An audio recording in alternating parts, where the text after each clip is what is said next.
Hey, architecture firm owners and emerging leaders.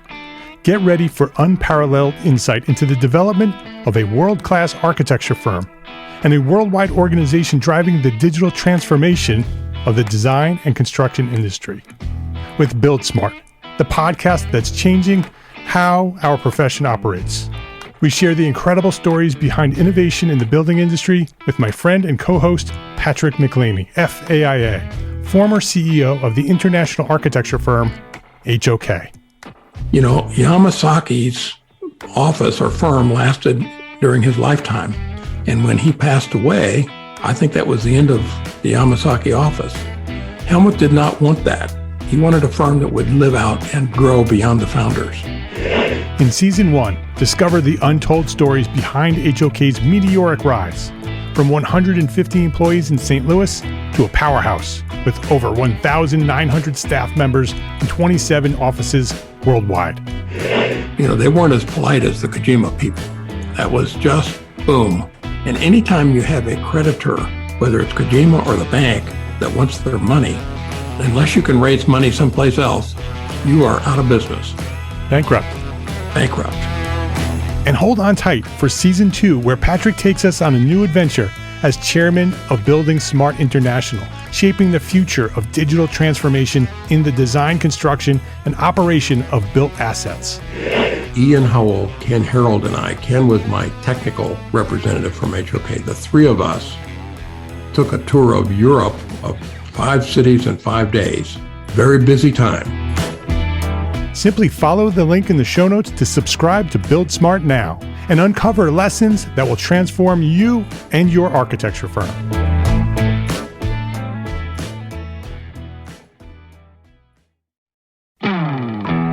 Hey, architecture firm owners and emerging leaders.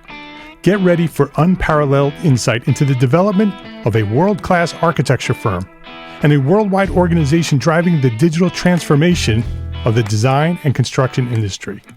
With Build Smart, the podcast that's changing how our profession operates.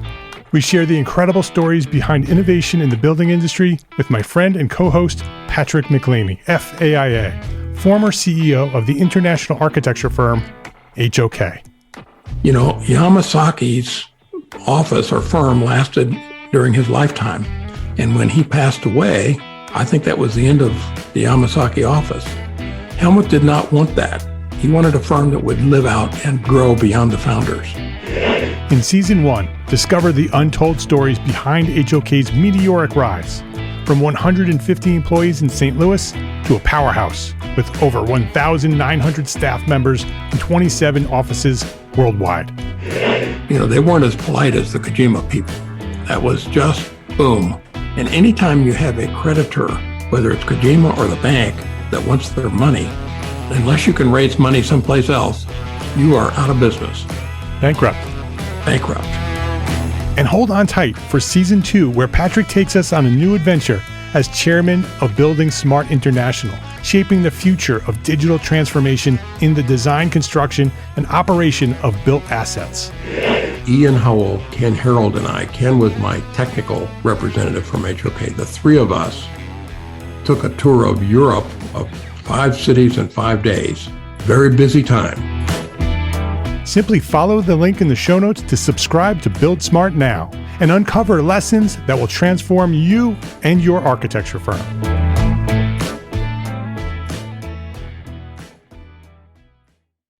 Entrepreneur Architect Podcast, Episode 36.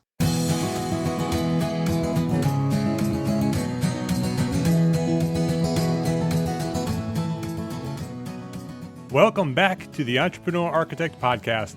My name is Mark R. LePage, and this is the podcast dedicated to a successful life as a small firm architect. My goal is to inspire you to build a better business so that you may pursue your purpose with passion and live the life of your dreams. Well, that has certainly been one crazy week that I just lived. This past Tuesday, I headed out on a U.S. Airways flight to Chicago for the American Institute of Architects National Convention. I love Chicago. I've been there a couple times in the last few years, and I am just awed by the architecture, filled with amazing architecture, both historic buildings as well as brand new buildings. You know, Chicago is the birthplace of the skyscraper, and with new structures like Aqua, Chicago is most certainly still leading the way in that arena, in my opinion.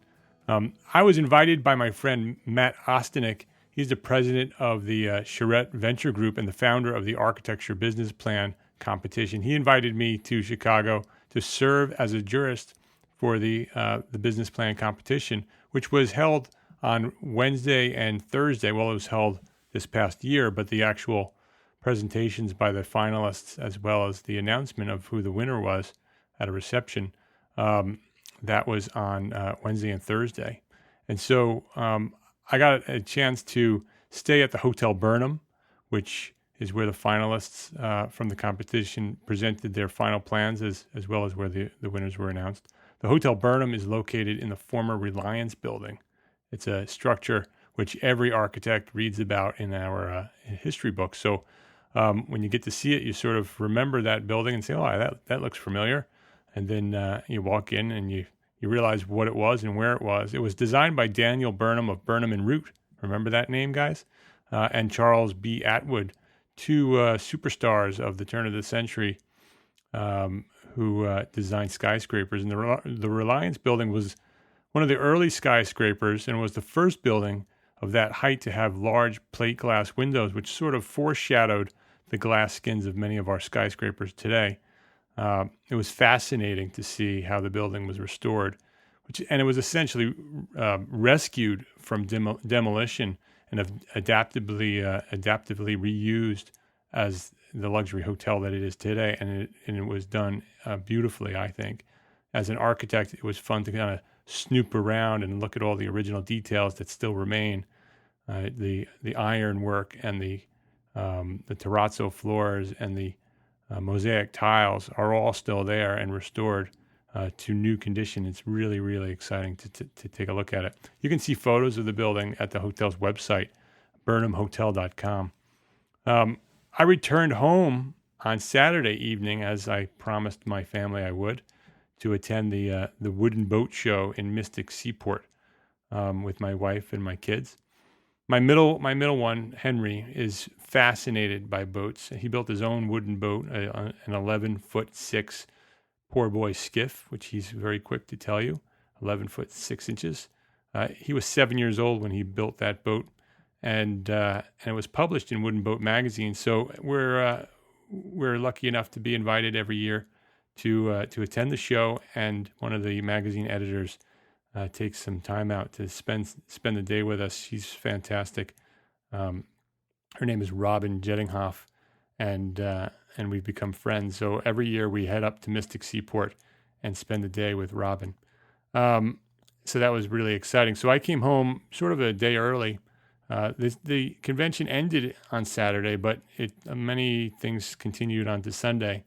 But I came home and had a great time on Sunday with my family. So today on the Entrepreneur Architect Podcast, I'm going to talk about my week and share my insights on the business plan competition as well as the AIA National Convention. And so it was a fantastic week. So stick with me, and I'm going to tell you all about it from my point of view. Okay, so I'm going to do this in chronological order. I'm going to sort of tell you what I did on Wednesday, and I'll work my way all the way through the week and tell you what I did and what I thought of the things I did. It was a great week. I started out on Wednesday at the Hotel Burnham with the business plan competition. The competition had over 130 entries, which blew away our expectations. Matt expected, maybe 20 or 30 entries, and we received, actually 130 registered entries. We actually got over 50 submissions. So 130 people registered for the competition, and then 50 actually put together the requirements of an executive summary and submitted that. And those 50 plus submissions were what we as the jurists reviewed, a few months ago, and we scored them with a scoring system that we've developed, where Matt developed, and then we had I think it was a Google Hangout. It was a video conference, and we discussed our findings, and we went through each submission, and we picked we picked 6 finalists for and invited those 6 finalists to prepare fully developed business plans and present them in Chicago at the time of the convention. So it was all coordinated to be at the same time as the convention the day before. And 6 finalists did come to present their business plans. All 6 were awesome. Really, really good plans, great ideas, very innovative. I was as an entrepreneur architect, I was really excited to see that of even the 50 submissions, how many were really creative, innovative ideas that were thinking outside the box of a traditional architecture firm. Those kind of things get me so pumped up. I love it. I loved being a part of this because I got to see all those ideas. It's one of my passions are, these creative ideas of thinking outside the box and create new ways to do architecture as a business. And the 6 finalists were just that. And Thursday evening was the reception and the awards presentation, which was Thursday was also the first day of the actual AIA convention. So I spent my Thursday mostly dedicated to the business plan competition, both Wednesday and Thursday. And so the winner of the competition, after much difficulty with the jurists, we spent a couple hours going through the final 6 presentations after they were presented on Thursday or Wednesday morning. And the winner was Scott Larrick of 1159 Studio, located in Austin, Texas. He was the winner of $10,000, which was the grand prize of this competition, $10,000 cash.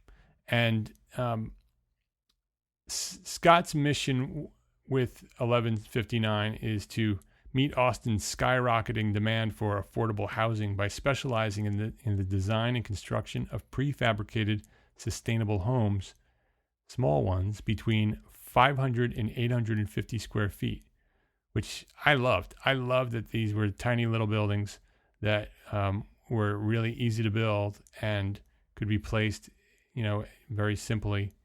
And the idea was to sort of develop, through 1159, to develop these affordable housing units internally. So they would design them, they would develop them, they would construct them, deliver them, and install them, essentially all for one price. So you can, buy this package and they would deliver a 500 to 800 square feet pre-designed, prefabricated building to your site. The plan was also to apply to be named a certified B Corporation, which is has rigorous standards for social and environmental standards, and it was the plan is to address the affordable housing problem in Austin, which has massive population growth right now, and home values are skyrocketing to the point where people who aren't making a lot of money are sort of being moved out of their neighborhoods because they can't afford to live there anymore. And so Scott's idea was to develop these. There's a part of the code of the Austin Building Code that defines an accessory dwelling unit, and it's a building that's between 500 and 800 square feet, or 500, whatever it is. But it's like under 1,000 square feet, so they're small, and they have very specific rules and regulations. And his intent is to build these prefabricated sustainably, and they would be designed to meet the requirements of Living Building Challenge as well as Net Zero Energy Building Certification. So they'd be sustainable prefabricated little houses, and they would have 2 models: a 500 square foot model, which would be a 1 bedroom, 1 bathroom, and that would cost $75,000 delivered, and another one that was prefabricated, pre-designed, 800 square feet, 2 bedrooms, 1 bath, costing just over $100,000. And so, the idea is that there's thousands of these properties that are eligible to install accessory dwelling units. And Scott's idea is to serve that market and serve the affordable housing problem at the same time, potentially make a lot of money doing it and making Austin a better place. And so his plan was beautifully prepared. The actual plan was beautiful to look at. The idea, I love the idea. I love the simplicity of the idea. I loved the way that because it was so simple, it could be replicated very easily. Systems could be built around creating these units. And once he was successful in Austin, it would be so easy to take this plan and the systems developed around this plan and drop it in any other city throughout the entire world that has similar accessory dwelling unit codes in their building codes. So I love that. And so it was really exciting. Second place, and first and second place, I could tell you through the deliberation with the jury, first, second, and third place kept bouncing back and forth. We went through it over and over and over again, and every time we talked about it, it was a different top prize. So it was not easy to pick a winner. What we really wanted to do was pick 3 winners, but obviously you can't do that. Somebody's got to win the big prize. I don't think anybody would be happy if we took the $10,000 and split it up. So we didn't do that. The second place was awarded to Catherine Darnstedt of Leighton Design. Catherine, I knew previously. She spoke at the AIAS forum, which I spoke at in December, also in Chicago. I was sort of her opening act. She was the keynote speaker, and I was invited to speak on the same night. And I gave a little presentation about entrepreneur architect and my ideas on entrepreneur architism. Is that a word? I just created it, architism. So Catherine was the keynote, and she did a great job. She's a fantastic speaker, presents very, very well. She walks into a room, and the charisma is just beaming from her. She's going to be massively successful. If you don't know who Catherine Darnstedt is yet, you will. Leighton Design is a progressive architecture firm and strategic design consultancy based in Chicago. And their plan is they're working at the intersection of design and community development. And they use design as a tool, and they're committed to creating social and economic and environmental change, having an impact beyond the building. So she's taking architecture as sort of the lead for what she's doing, but she's developing this business, I don't even know if you can call it a business. It certainly is a business, but it's so much more than that. To make social change, to go into certain areas of cities and use design as a tool to fix those cities from the inside out. She uses a strategy called define, design, deploy, and that allows them to sort of function as a fully integrated design build firm where she can go in, she can identify problems, she can define the problem, she and her firm, then design solutions to those problems, and then as a design build firm, which is what part of her plan was about, was to evolve into that next step. Right now she's a design architecture firm. They want to take it to the next step and become a construction, have a construction-based element to her services, and they could do the entire thing and do it their way and the way they want to do it. She's already completed work for small urban installations all the way to new construction, community buildings, all the way through neighborhood redevelopment. She's done all of that in about 4 years. She's skyrocketing right now, and I truly believe that Catherine and Leighton Design, they're going to be the firm that the world looks to as a model for this type of firm. firms that are using design for social change. Latent design is going to be, if they're not already, the leader that the world looks to do what she's doing. Catherine is a tremendous leader. She's a tremendous presenter, and she's going to be tremendously successful. She was awarded the second place and was awarded $2,500 for that position. And like I said, it was really difficult to pick the top winner between Catherine and Scott. The official business plan competition recommended, or not recommended, the original idea was to have just two winners, a first place winner and a second place winner.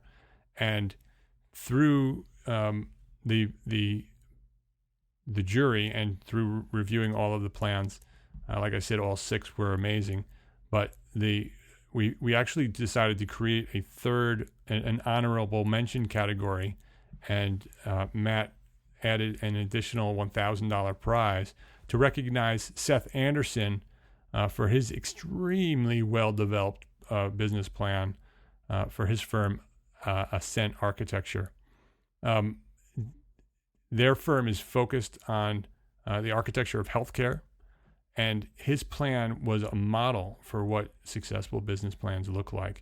And we wanted to show our appreciation for the work that he did in putting together that plan, because if you see that plan, if you saw the plan that Seth put together, it is like I said, it is a model business plan. It had everything presented well, presented very clearly.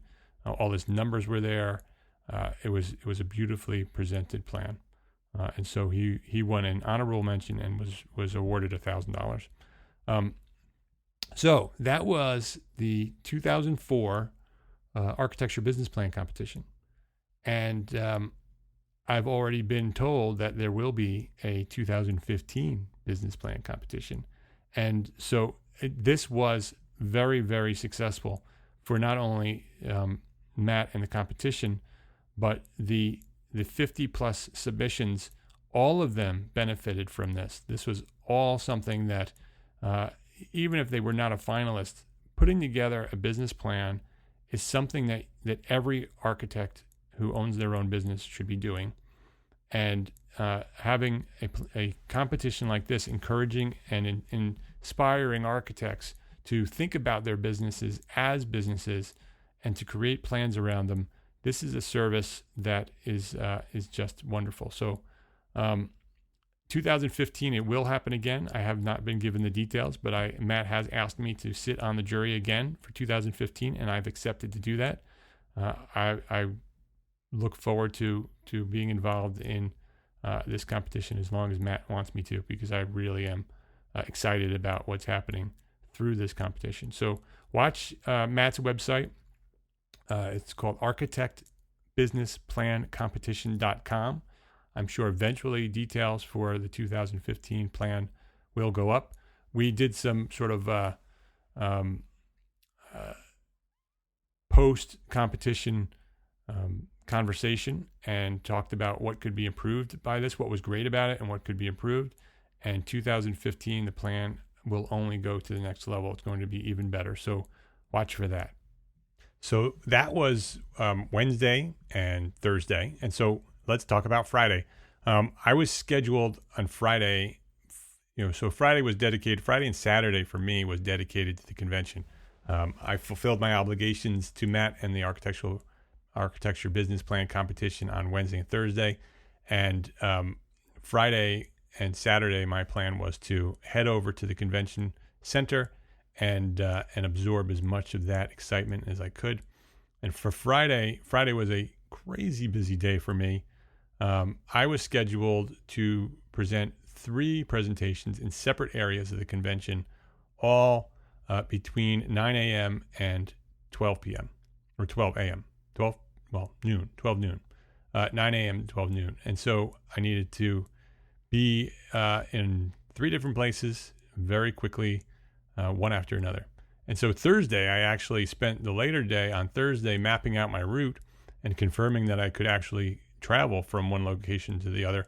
And luckily I did that, because the elevators and the escalators that I mapped out on the convention center map, which I had planned to shoot from one presentation. I was planning to go up that escalator up to, and it would drop me right where I needed to be on this in the second presentation. And when I went and checked on Thursday, those elevators and escalators were shut down for the convention. They were not part of the area that the convention was set up for. So luckily I did that on Thursday and rerouted what I needed to be, timed it on Thursday, and had plenty of time to get from one to the other. But if I waited till Friday and ran to that escalator and realized that they were shut down and then had to figure out where I needed to go, I'm not quite sure I would have made it to my next presentation. So luckily I did that. So at 9 o'clock on Friday, my first presentation, it was it was for the Foresight Report. The Foresight Report is sort of the annual report for AIA National. It sort of discusses what's next and what's happening in the profession currently and what's next. Shows the trends for the future.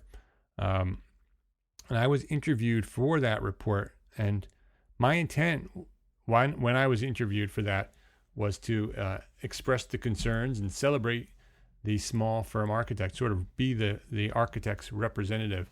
That was my intent, and that was my job. So if you read the Foresight Report, which is available for free to any AIA member, I'll have a link at the show notes for that. If you wanted to get your copy, you just have to sign in with your AIA membership. Another reason to be an AIA member, you get a free copy of the Foresight Report and everything that it has, and it's well worth reading. If you're not an AIA member, find an AIA member and get a copy of the Foresight Report, because it is well worth reading. And this year, there is a serious intentional focus on small firm architects. They reached out to me to interview me about small firm architects and what should be in the report. And there's a lot in the report about small firm architects. And many small firm architects are mentioned by name specifically. Matt Ostanek is mentioned for the business plan competition. Bob Borson of Life of an Architect was mentioned. Enoch Sears over at Business of Architecture was in it. Jody Brown of Coffee with an Architect. He writes a great blog. Rosa Sheng, a friend of mine that I interviewed on the Entrepreneur Architect podcast about the missing 32%. She was mentioned in the report. All three guys over at Archispeak podcast, Neil Pan, Evan Troxel, and Cormac Phelan, were all mentioned by name, including the podcast. Jess Stafford of Big Time Small Firm, a good friend of mine. He was mentioned for his work with Big Time Small Firm. Osha Wilson of Boiled Architecture, also interviewed on the podcast. Rena Klein, also interviewed on the podcast. And I was mentioned as well for both my work at Five Cat Studio as a small firm, as well as the work I'm doing here at Entrepreneur Architect. And there were many, many more references to specific people and things that we're doing. Small firm architects are leading the way, and the Foresight Report is recognizing that. So my morning on Friday started out by participating on the panel discussion about the Foresight Report, and I represented the small firm architect's point of view on the panel, and it was my mission to spread the word about all great things independent small firm architects are doing to lead the way for change. The panel was recorded in a studio with no audience, so it was just sort of a TV studio. And the videos are planned to be distributed online as AIA continuing education presentations. And so you're going to get learning units for them. And as soon as I receive a link for those, I will share them on my social media. And maybe if I can remember, I'll put them a link to them on this episode as well. But those, I'm very proud of the work I did on that panel. I believe that I represented the small firm point of view very well. I take that very seriously, and I think it did a good job. So I wanted to thank Bob Fisher, who is the principal of the Greenway Group. He's also a fellow jury member on the Architecture Business Plan competition. He's the principal of the Greenway Group. The Greenway Group is the publisher of Design Intelligence magazine, which also this past week published an article that I wrote called "The Independent Architects Are Leading the Way for Change," and I'll put a link for that also on the show notes. The Greenway Group is the publisher of the Foresight Report for AIA, and Bob invited me to participate on this panel, and was the one who interviewed me for the Foresight Report. So I appreciate him for that, and I appreciate him including small firms in the report, and which compared to last year small firms were barely represented. This year they're significantly represented, and so I appreciate Bob reaching out to me so that we can make sure that happened. So that was Friday morning, 9 a.m. Okay, my next presentation I had to go from that. That was over at 10:30, and I needed to be on the Architect Live stage at 10:45. And so now you can understand why I was a little nervous when that escalator was shut down. But at 10:45, actually a few minutes early, I arrived at the Architect Live stage, and my presentation was called Building a Debt Zero Business. If you're a reader of my blog or a listener to this podcast on a regular basis, my presentation may sound a little bit familiar to you. It's based both on the blog post and the episode that I published about building a debt zero business. And so I presented why small firm architects should be building a debt zero business, and how Anne Marie and I built our own debt zero business. I gave the step-by-step instructions on how we did it.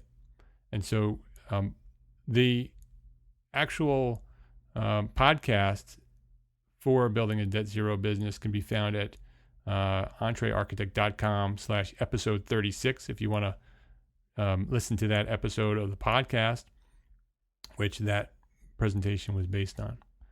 And so that was over around 11 o'clock. So I had a few minutes after that to chat with some of my friends that hung out and watched that.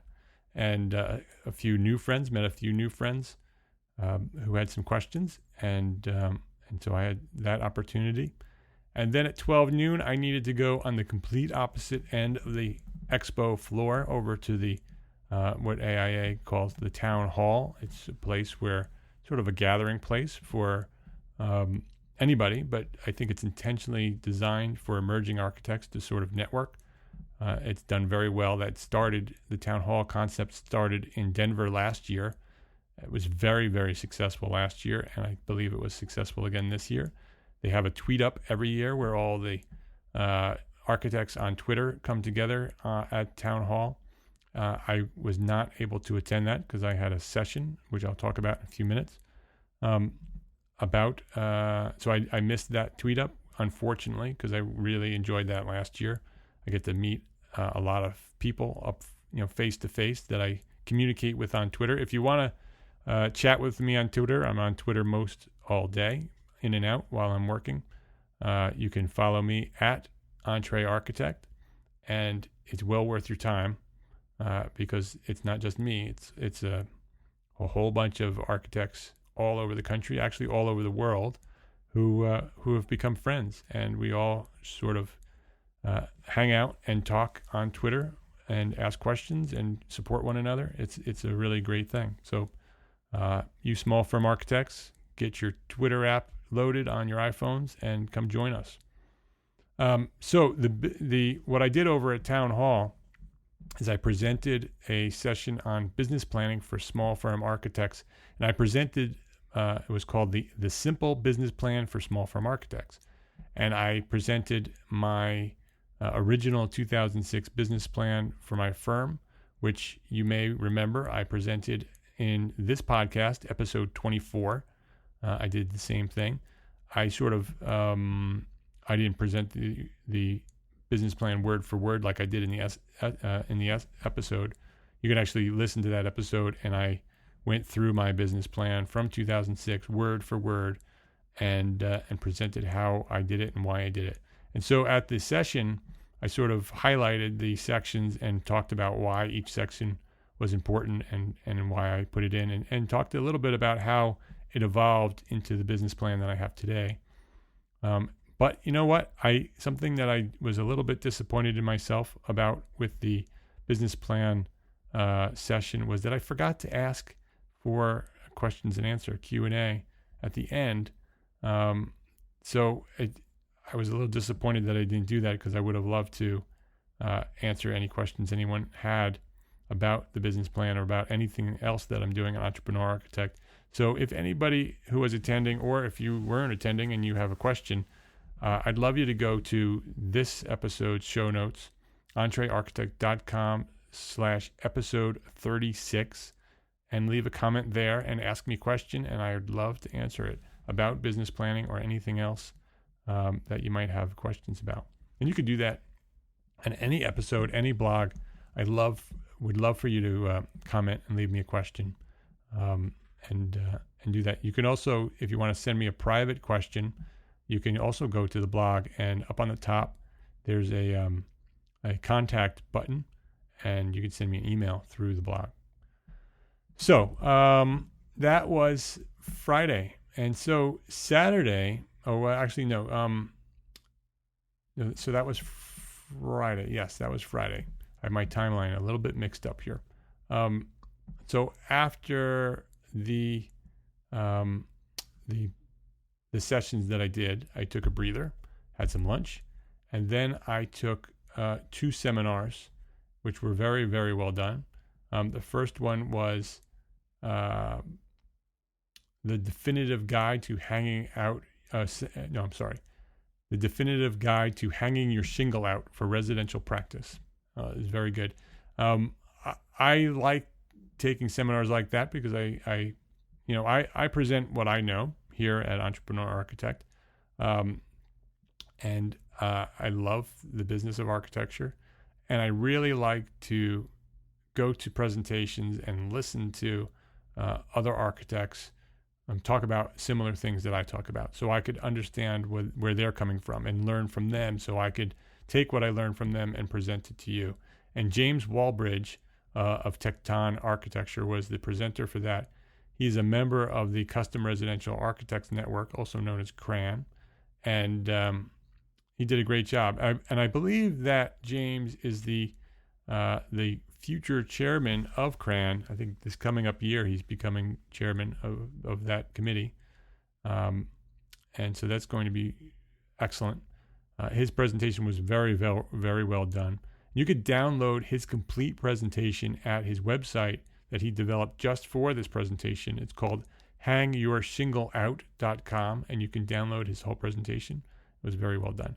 Then the next seminar that I went to was Jonathan Siegel's seminar, Architect as Developer. If you don't know who Jonathan Siegel is, you should look him up.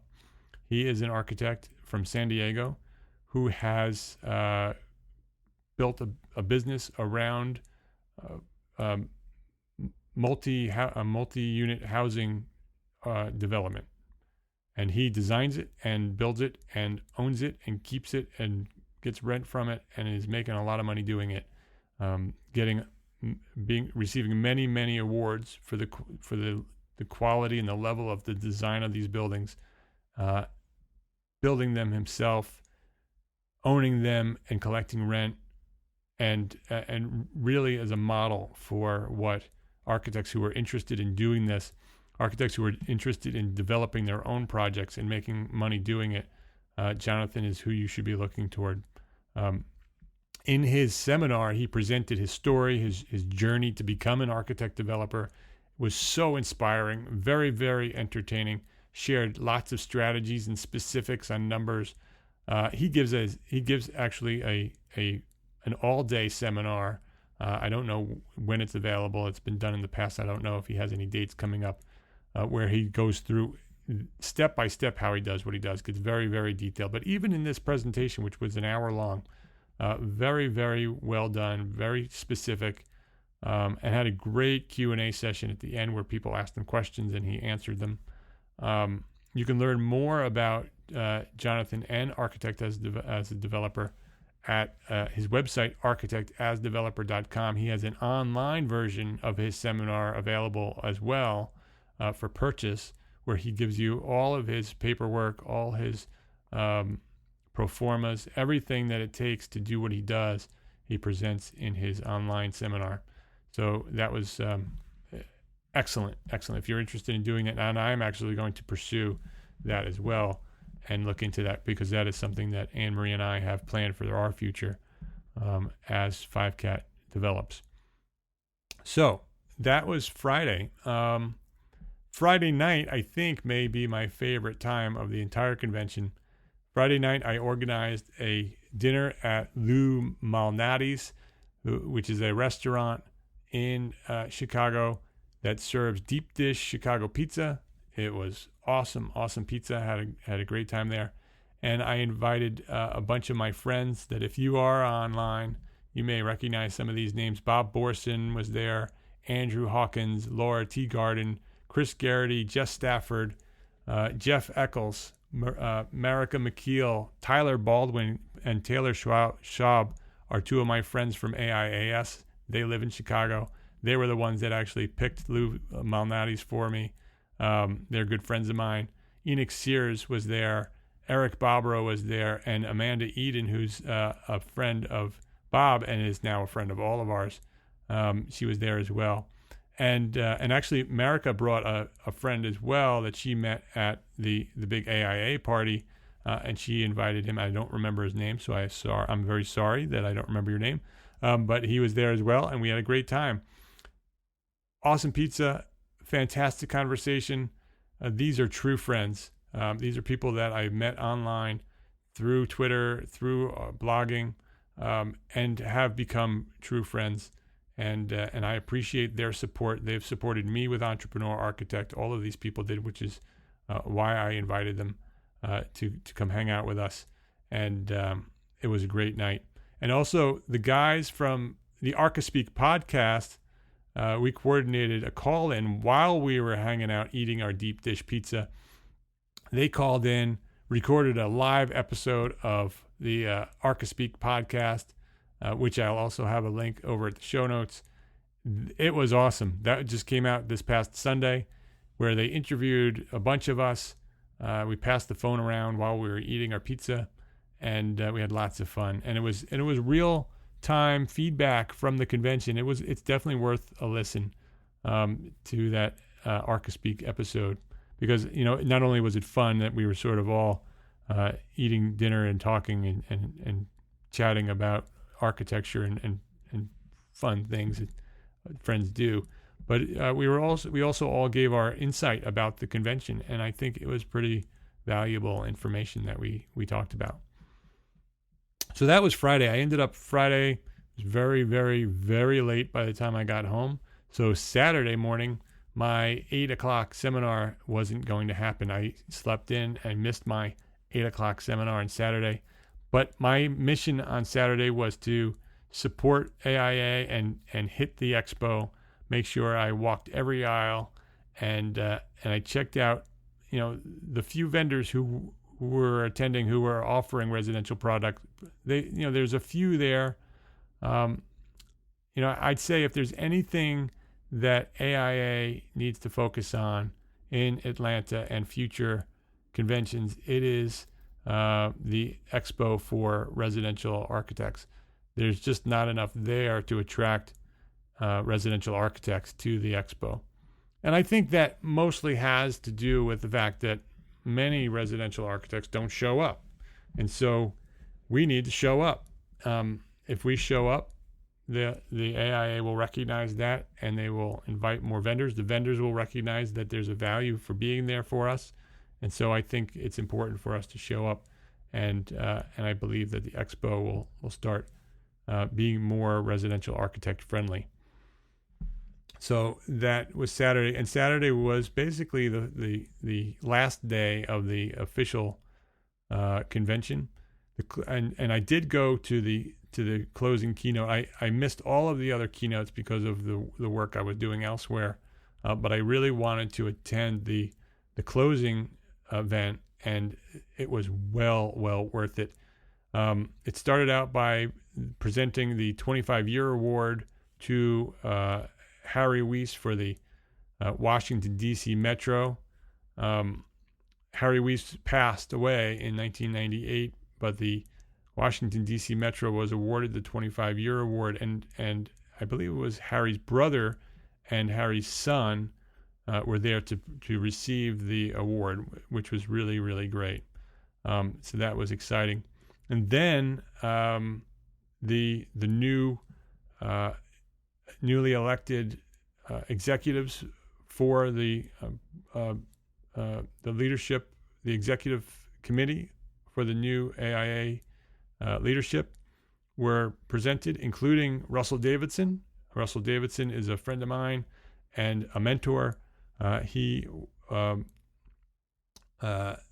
worked at Russell's firm, Kyer, Garman and Davidson, in the mid-'90s as an intern, project manager, and truthfully, Anne-Marie and I owe much of our professional success, much of the early years of Five Cat Studio, to Russell and to Russell's partners at the time, the former partners at KG&D.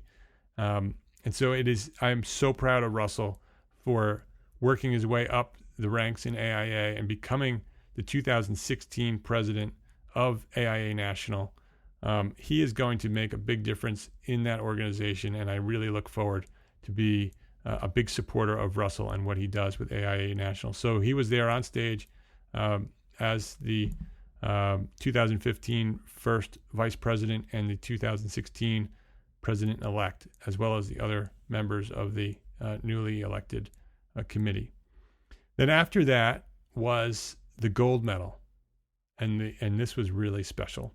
The gold medal was awarded to Julia Morgan.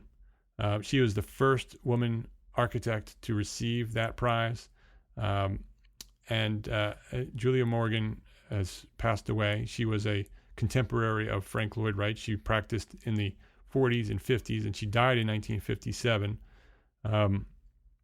The award was received by Julia Morgan's grandniece, Ellen North, but what was really special, and tears literally filled my eyes, when Beverly Willis, FAIA, founder of the Beverly Willis Architectural Foundation, presented the keynote for that award.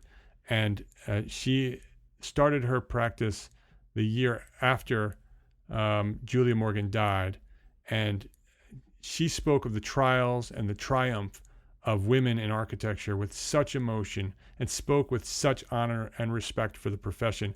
It was awesome. I was so glad to be in attendance to witness her words. She was obviously emotional. It touched me, and I believe it probably touched everybody in that big room. It was a really special moment for that award to be awarded to Julia Morgan, and to hear Beverly Willis present her feelings about the award and about women in architecture. It was really, really special. And then following the gold medal award was the closing keynote speech by Tony Hsieh of Zappos. And as a business junkie, Tony Hsieh is one of my business heroes. He's the CEO of Zappos. And Tony Hsieh presented the work and the inspiration happening at the Zappos company headquarters. So not only did he talk about Zappos and how successful they are as a company and how special they are as sort of focusing on the happiness of their customers, but he spoke about his company headquarters. And where most headquarters are inward-facing and security-focused, the designs are sort of almost like fortresses to keep people out. Zappos has purchased the former Las Vegas City Hall and has redeveloped much of downtown Las Vegas as an incubator and a community development center, sort of a community development project for the citizens of the city of Las Vegas. They put on special events and festivals, and they invest like Tony Hsieh as well as Zappos invest personally in small businesses. They find people who have talents and they show them how to put together a business, and they invest in them, and they create these businesses. He's encouraging spontaneous meetups. He calls them collisions, reinforcing the fabric of the community and building relationships throughout the neighborhood. I love reading about corporate leaders and their stories, and Tony Hsieh's journey is so inspirational. Zappos' slogan and their corporate mission is delivering happiness. And they're not only doing that through their products and exceptional customer service, but through design and architecture and community planning. They're delivering happiness to millions, both globally and locally. So I encourage you to check out what Tony Hsieh is doing in Las Vegas, what Zappos is doing with Tony Hsieh's leadership, because I'm quite certain that you'll be really inspired to do great things too when you see what they're doing in Las Vegas. It's really, really, really exciting. And so that was my week. After that, I got on an airplane and headed home, and got home late Saturday night, and did the boat show on Sunday. A couple of other things I wanted to talk about before I wrap this up. Mahe is a friend of mine. He is the Director of Innovation and Product Development at AIA National. Last year, if you saw my videos that I did for AIA, I walked around the vendor expo floor and interviewed the vendors. And Mahe was the one who asked me to do that, and I worked with him last year. This year I couldn't do that because of my schedule. I wanted to do it, but I couldn't do it. But Mahe reached out to me, and he wanted me to let you guys know that the AIA is offering a special pass to convention attendees. So anybody who's been there and registered for the convention can, they have a Convention Pass Plus.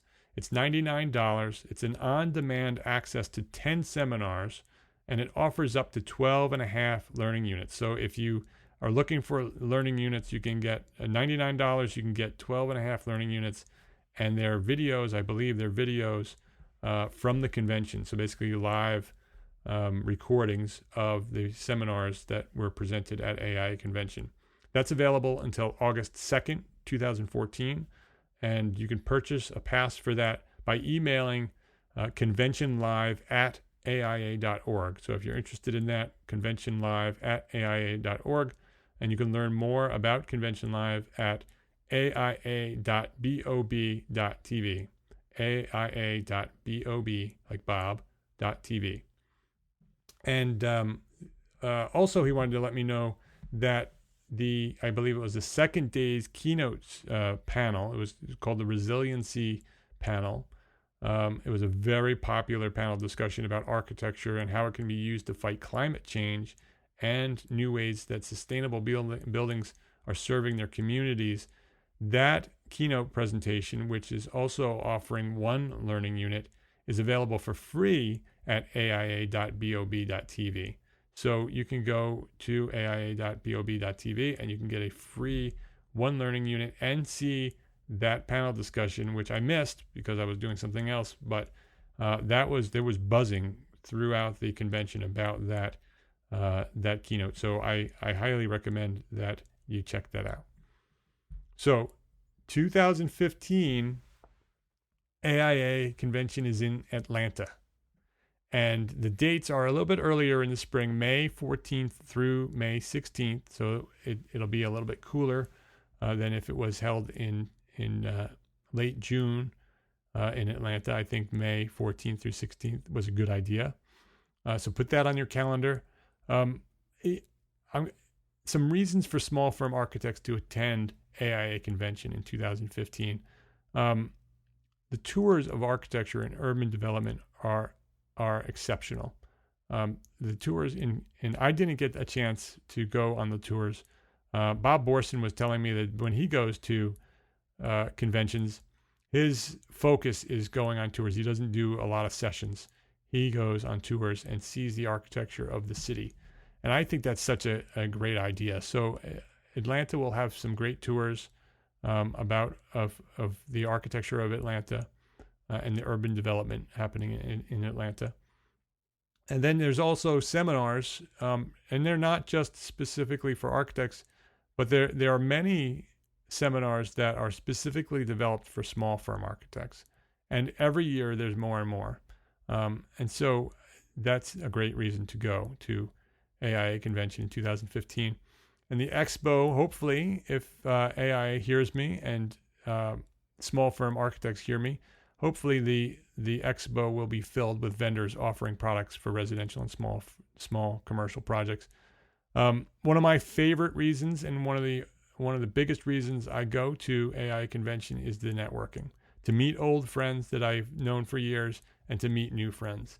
And maybe we've been teasing this a little bit on Twitter since we've been home, but maybe we'll take our little meetup to the next level in Atlanta and do something really big next year, so more people can be involved in that and hang out with us, because that was a lot of fun and definitely valuable.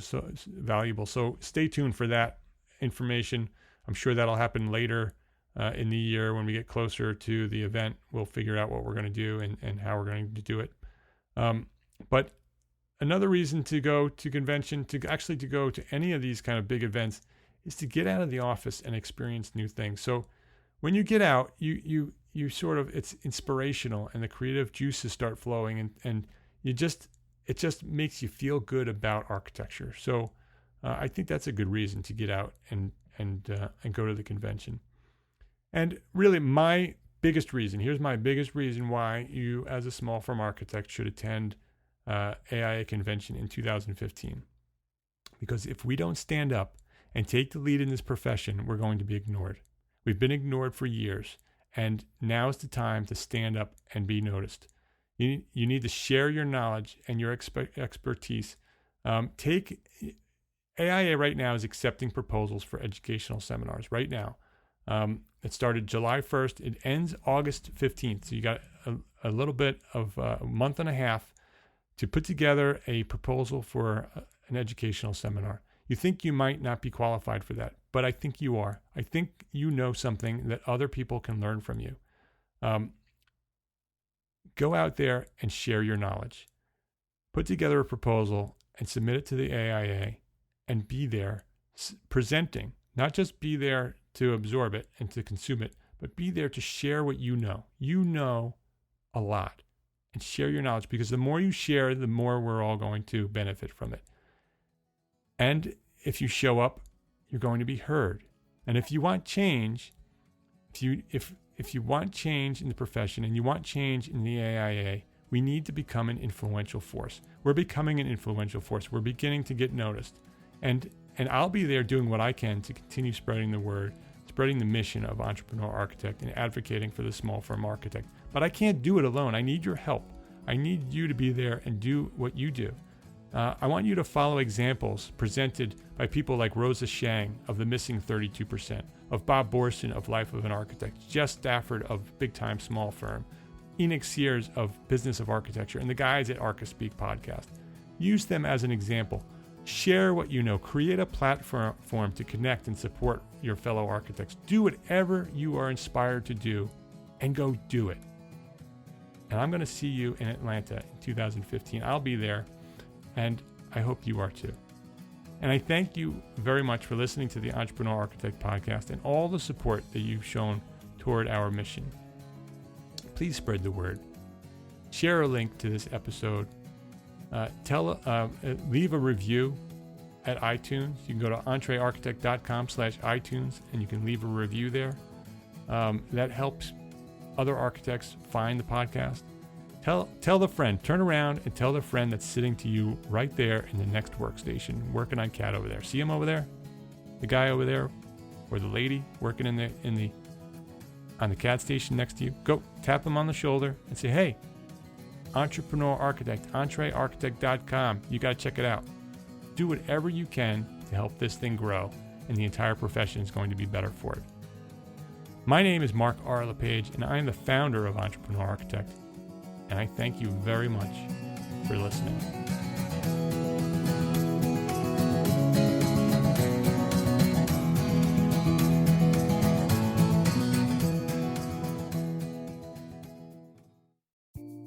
Imagine earning continuing education credits while doing exactly what you're doing right now. Well, you can. Gable Media has revolutionized the way you earn your continuing education credits with a groundbreaking approach. Forget running around town and scouring the internet for credit-worthy courses. Fulfill your CE requirements effortlessly by listening to engaging podcasts just like the one you're listening to now. Our podcasts are designed to educate, entertain, and inspire, all in a user-friendly environment. But wait, there's more. Architects, Gable Media is also approved as an AIA continuing education services provider. Upon completion, we handle everything, from reporting your hours directly to the AIA to storing your certificates in your personal Gable Media profile for your self-reporting needs. So follow the link in the show notes and start earning your credits in the most innovative and entertaining way possible with Gable Media. Attention architects and creative minds, get ready to supercharge your brand with Build Your Brand, the podcast that's unlocking the secrets of branding success for creatives. Hey there, it's Mark Arlepage, founder of Entre Architect, and I'm inviting you to join my friend, architect marketing expert Jeff Eccles at Build Your Brand podcast, where he explores the captivating stories of the world's top brands and transforms their lessons into powerful moves for small firm architects and creatives like you.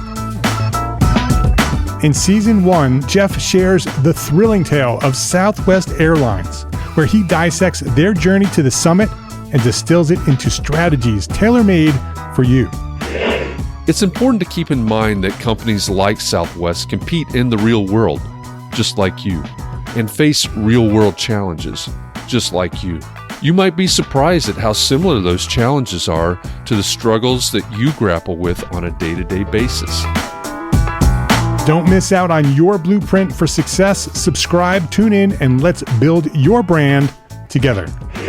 You may have noticed that the very best brands in the world are also known for having somewhat unique corporate cultures. That's often the glue that holds everything together when they encounter those rough spots. We don't do it because it inconveniences the passengers to whom we are primarily dedicated, the short haul, frequent flyer. Follow the link in the show notes to subscribe to Build Your Brand today. Remember, no matter the size, the journey's the same. Your brand's journey to the top starts here.